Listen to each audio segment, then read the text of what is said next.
Hello, my friend. This is Clyde. Best advice ever.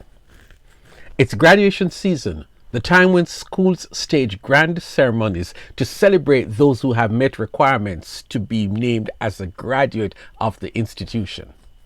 The most important requirement is success in a prescribed course of study, attaining at least the minimum standards. But for some people, there are other requirements. Some schools require strong deportment or good behavior, involvement in extracurricular activities, and amidst the congratulations and heaping praises on the best teachers ever, there is the occasional mention of the student advisor or the guidance counselor or that one professor who went beyond the required efforts to help someone to make it to the end. That person who sat with a student on several occasions, sharing wisdom and offering guidance. And there would be the few graduates who might say of that person that he or she gave the best advice ever.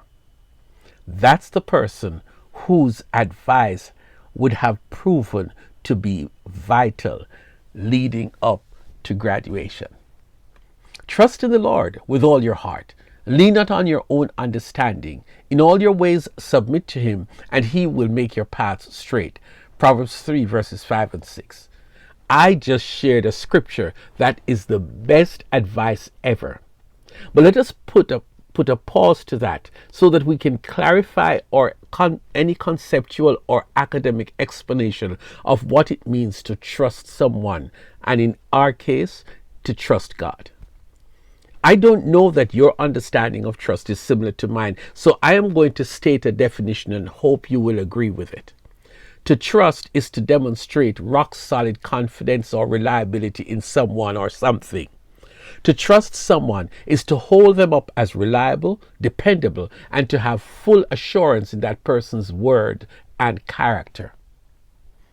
Over the spread of 2 chapters, God had an intense interaction with an 80-year-old man who was not the least interested in becoming a leader of any group of persons. But in the end, Moses took on the assignment that God invited him to do. You find that story in Exodus 3 and 4. Rather, Moses was convinced that he could trust God to not just get him back to Egypt, but to be with him as he led the Hebrew people to the promised land. And God said to Moses, I will be with you, and this will be the sign to you that it is I who have sent you. When you have brought the people out of Egypt, you will worship God on this mountain. Exodus 3 and verse 12. God is described in a song as waymaker, promise keeper, and none of his promises to Moses was ever broken. Hundreds of years later, a group of Jewish people from Judah were taken into exile by the Babylonian monarch, Emperor Nebuchadnezzar. Among these displaced Hebrew people were 3 young men who were determined not to violate any of their solemn religious rules, including not to bow to worship any idol apart from the one true living God. An empire-wide call was made for people when they heard a loud sound or musical cue to bow down to a golden statue. These 3 young men refused to bow and were willing to suffer the punishment from this narcissistic despot of a king. Shadrach, Meshach, and Abednego replied to him, King Nebuchadnezzar, we do not need to defend ourselves before you in this matter. If we are thrown into the blazing furnace, the God we serve is able to deliver us from it, and he will deliver us from your majesty's hand. But even if he does not, we want you to know, your majesty, that we will not serve your gods or worship the image of gold you have set up. Daniel 3 verses 16 to 18. Their trust in God was impenetrable. They were thrown in a raging hot fiery furnace after being given a second chance, and their trust in God paid off. They were not destroyed by fire because God himself joined them in the fire, and they were miraculously saved.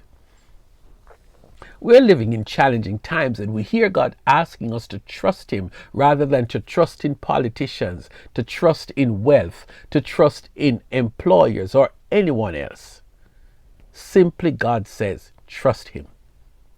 On what basis should I trust God, however? Someone who I cannot see. God answers that for you.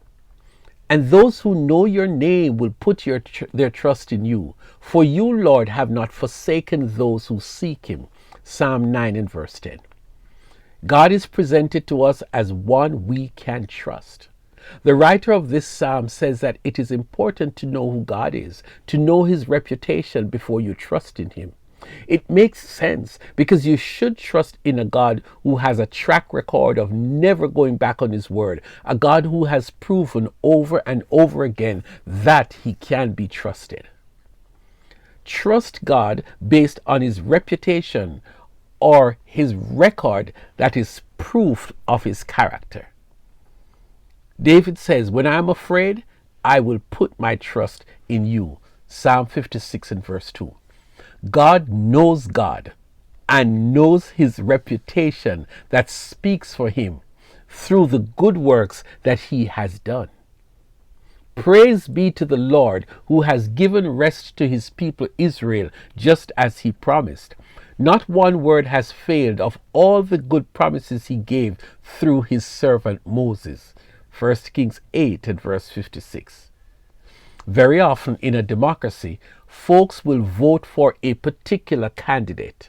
Usually the candidate who can make the best and the most promises and has a record of keeping electoral promises, then he or she is in good stead to receive the majority of votes in the election.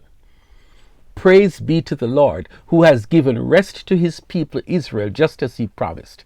Not one word has failed of all the good promises He gave through His servant Moses. Isaiah 41 and verse 10. What more can I say to help you make up your mind to trust God? God is not your crystal ball reader, nor is He someone who hangs His awards on the wall. All of creation was done by Him, and He continues to maintain this planet. God is true to His word, so that when He invites you to trust Him, just do it. He is trustworthy, He is reliable, He is love, and He is unparalleled. Today, I invite you to trust God.